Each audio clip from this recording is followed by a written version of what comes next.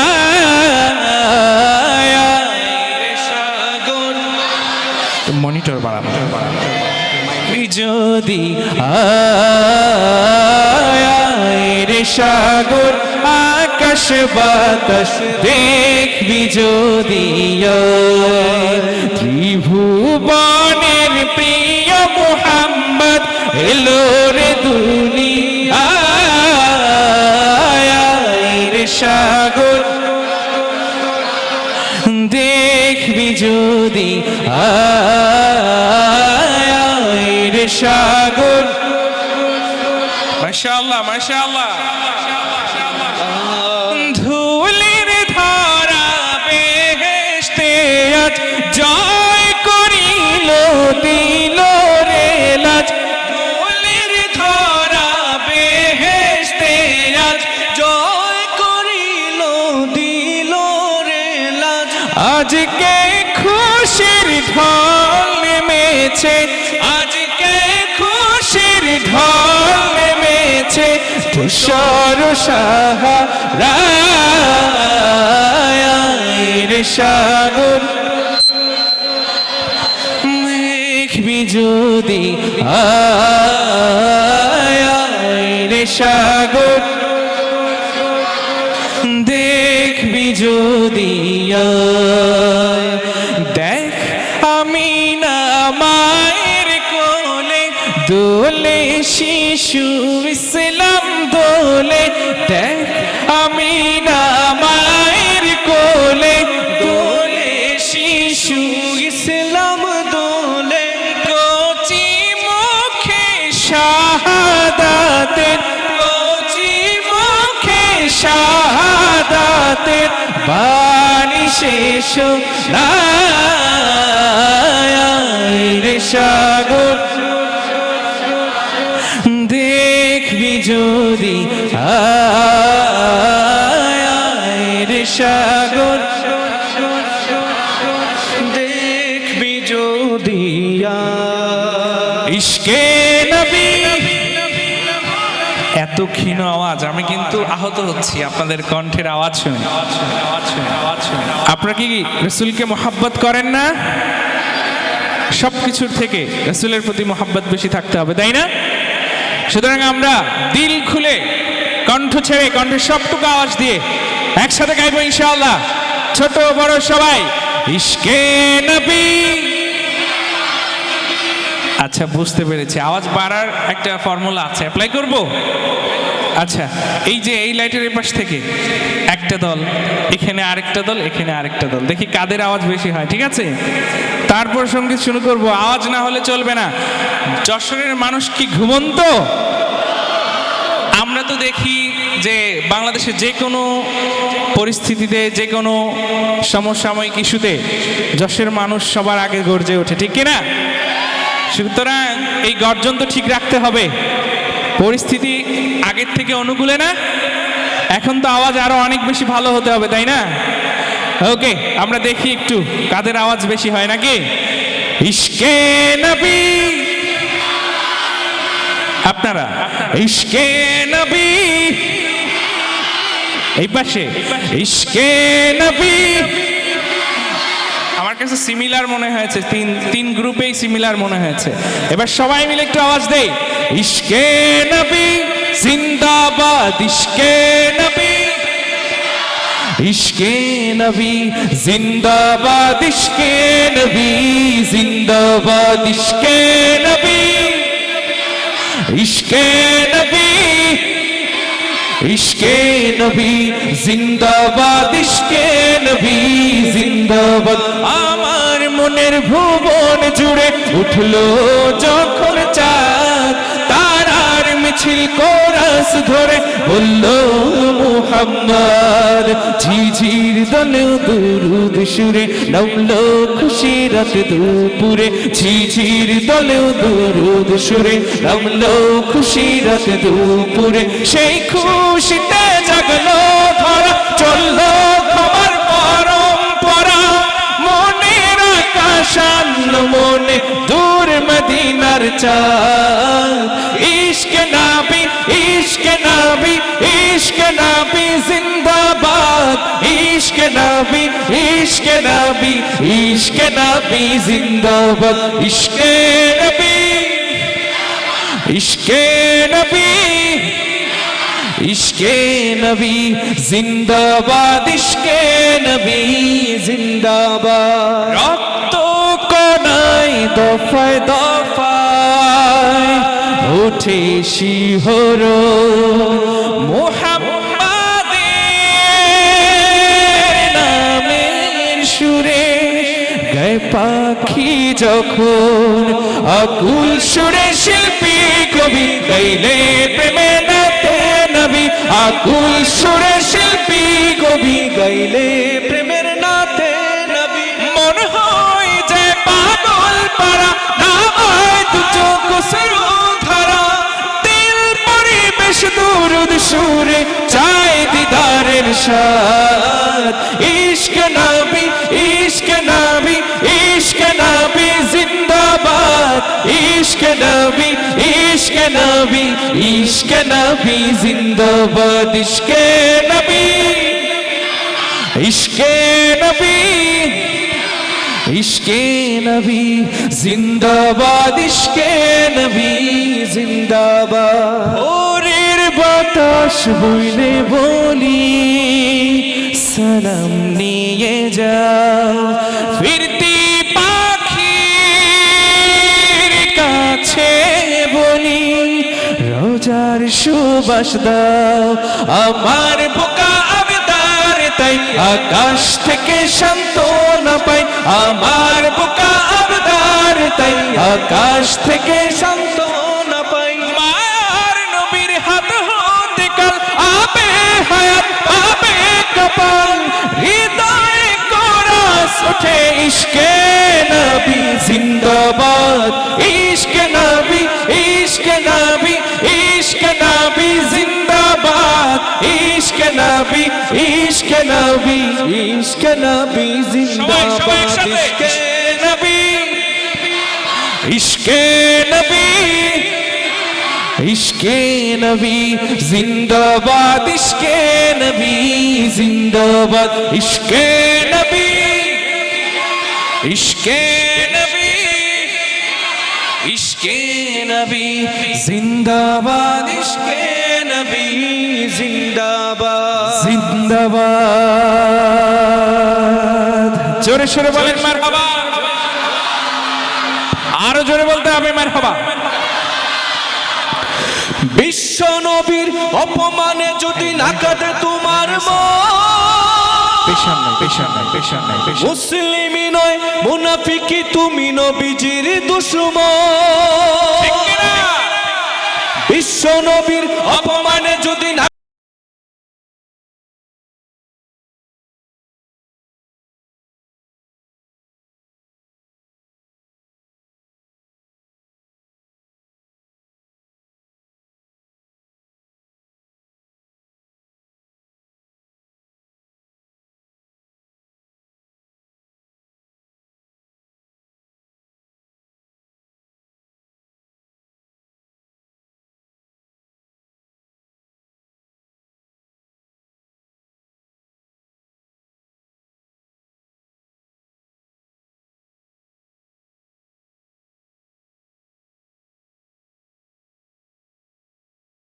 যারা আছে সবাই নবীকে ভালোবাসি না?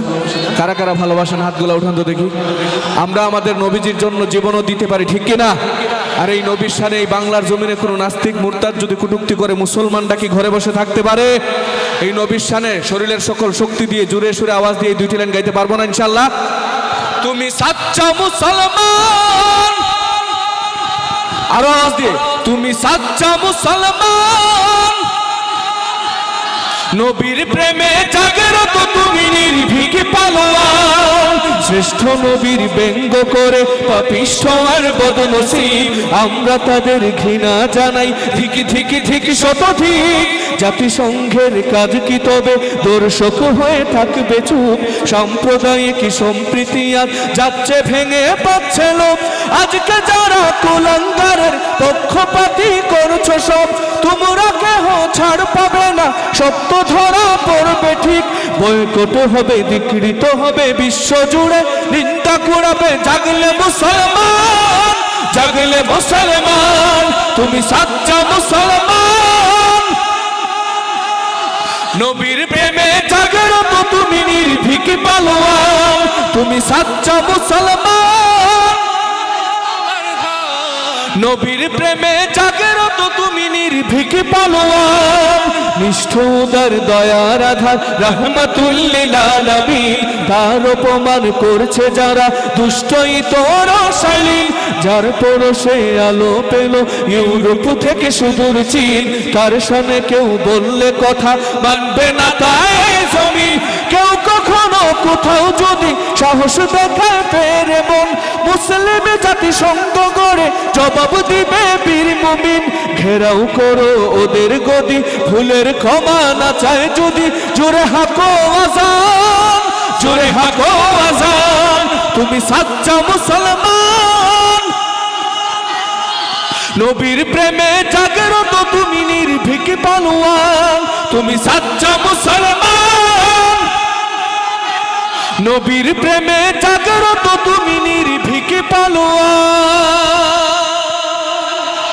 একজন একটু তাকবীর দিতে পারবেন? দাঁড়িয়ে তাকবীর দেওয়া যাবে?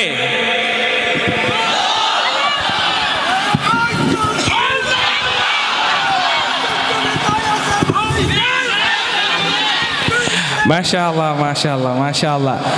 আচ্ছা, এখন একটা স্লোগান আমাদের দিতে হবে। রাজি আছে না আমরা স্লোগান দিতে ইনশাআল্লাহ? যুবক ভাইরা প্রস্তুত?